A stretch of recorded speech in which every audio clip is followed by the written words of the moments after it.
113, 112, and 111. Have you seen that one?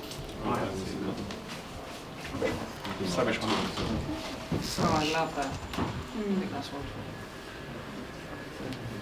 I love that streak of yellow.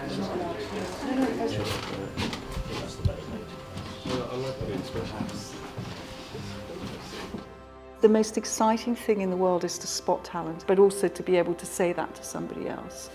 It's yeah, that's magic. It's sometimes quite a rare thing to catch, but when you do, it's extra special. Position. If you the black doesn't give any spatial depth, does it? So that hand could be further forward, but it's not. The Royal Society of Portrait Painters is a charity, and its mission statement is the promotion and appreciation of the art of portraiture. I think it provides a forum for that conversation to take place. The selection is really the start of this curating, basically, the annual show. We have a original digital round of selection, inevitably, because we get thousands of entries every year. And out of that digital round of selection, we're looking at about 300 physical works, from which we select probably about 100 for the final hang. I like the yellow. I like the yellow. The yellow's one too. Yeah. I like the blue shadow, but it's all put together. It's a shame because that's got a lovely light to it. And it's just not. The second round of selection for the exhibition is a physical selection. It is our most important backstage day of the year, where we are going through hundreds of works. Portraiture is a very, very broad church. And we've seen every style. It's a very eye-opening process for us as well to see this kind of incredible range of work. Also, she painted it under those conditions. It's supposed to be a different tradition, right? Yeah. There's no one way of painting a portrait, but what I like to think is that we recognise the best of all those different approaches.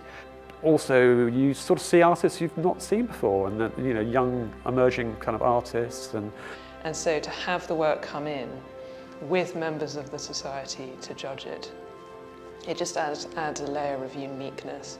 And again, it's part of that cultural heritage. What we aim to do, of course, is represent the best of that broad spectrum. The thing that makes the RP very different is that every person on the panel, their life, they're invested in paint every single day. Very long arm, but I think it's all stretched by. Yeah, I mean it's all stretched in proportion to itself. Can we have a look on the back room? but it's just not quite. I don't think it's a bit refined. We are assessing people who have decided they might want to join a society. If somebody's interested in becoming a member, they have to apply to exhibit in our annual exhibition. So that's the first step. So that person was a candidate? The process is anonymous, but I recognise work, and what I'd like to see, particularly with those who we might want to push towards candidacy for membership, is I love to see the work jump forward every year. What's the rest of the work like? I don't know. It's like this. It's like this. that. This is what he does all the time. He's very consistent. This is what he does. Always. Yeah, always. Yeah, it's always Well, sometimes drawing, it's acrylic, but it looks like a drawing. He did a So big series of it's- comedians, didn't he? Yeah, aesthetically it's always like this. I like the expression. So we want to encourage more diversity in our membership and more diversity in representation of portraiture.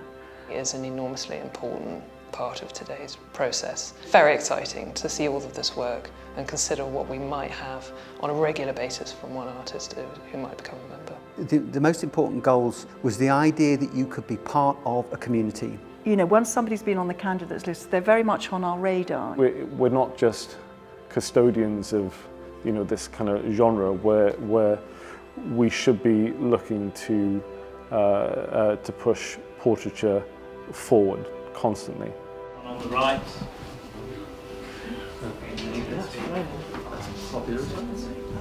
That's it. Was that a full house, that one, or not quite? Full house. That's 10. That really works. Okay, votes on this, please. I like that. You can only really get a true sense of the quality of a work when you stand in front of it physically. The more you look, the more you see the little Yeah. things, the little choices. It's also that simple joy of seeing something expressed in paint where you can feel the texture and you can see the voice, and it's just such a kind of sensuous thing that you see in painting. When you see something like that on a screen, you don't get any kind of feeling of the subtleties. It doesn't really give you enough information, just that sort of flat image. They've got a whole physicality which you simply cannot appreciate unless you're in front of the painting. Does this one come? Oh yeah, sorry. I like the sort of subtlety of the expression on that scale. Avoiding hand. Could you do me a favour? Can you just tilt it forward slightly? That's what it's called. You don't get a sense of the size of the idea into the proportion of the painting. You know, scale is really important. You know, you see something in a digital file and then you see it in reality and it's absolutely huge. And that can either be a good thing or it can be a bad thing.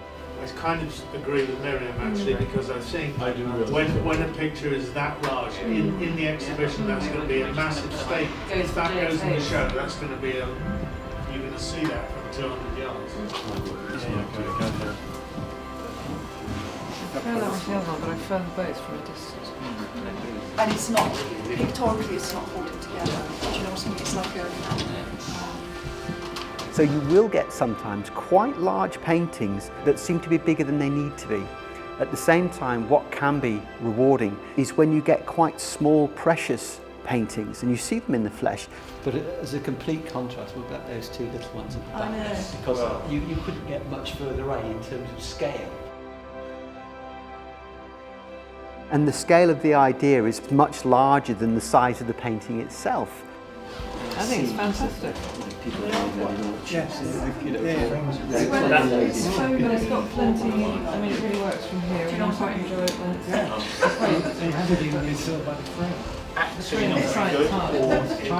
There's a lot that you can decide about a work on a digital format, whether the composition works, whether it doesn't work, whether the work looks competent on a very basic level or not.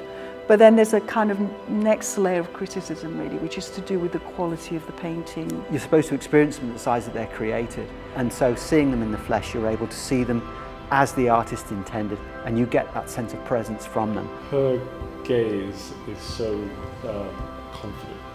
I really, really like it. Yeah. I just love it. I hope so. And it's a riot, but it's of colour and expression, but so controlled. Exactly, it reflects the city's personality. Yeah, I think the nose is very distinctive. Tilt it forward to the Yeah, top. that's it. You know, you can get close to it, you can sort of really see the different textures of the paint, which is very satisfying. The kind of the materiality of the painting, how the paint has been handled, its kind of atmospheric qualities. You know, these things you really only appreciate when you're standing in front of the work.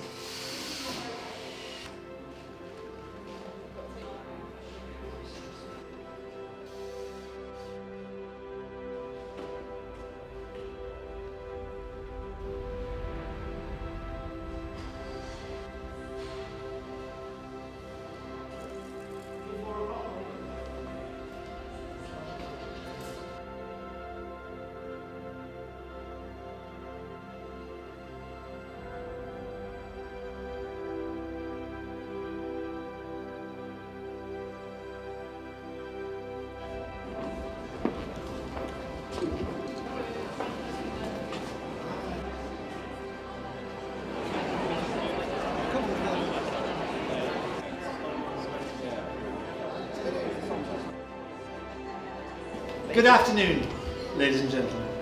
My name is Anthony Connolly, and I'm the president of the Royal Society of Portrait Painters. And it's my great pleasure to welcome everybody here today. The Smallwood Architecture Prize, which goes to Miriam Escofet.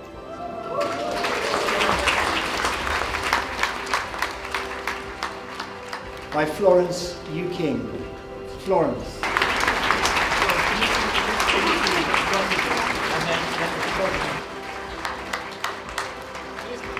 And really you gave us the hardest task ever. We've got Bruce Ditten, Charlie Pickard and Kim van den Ende.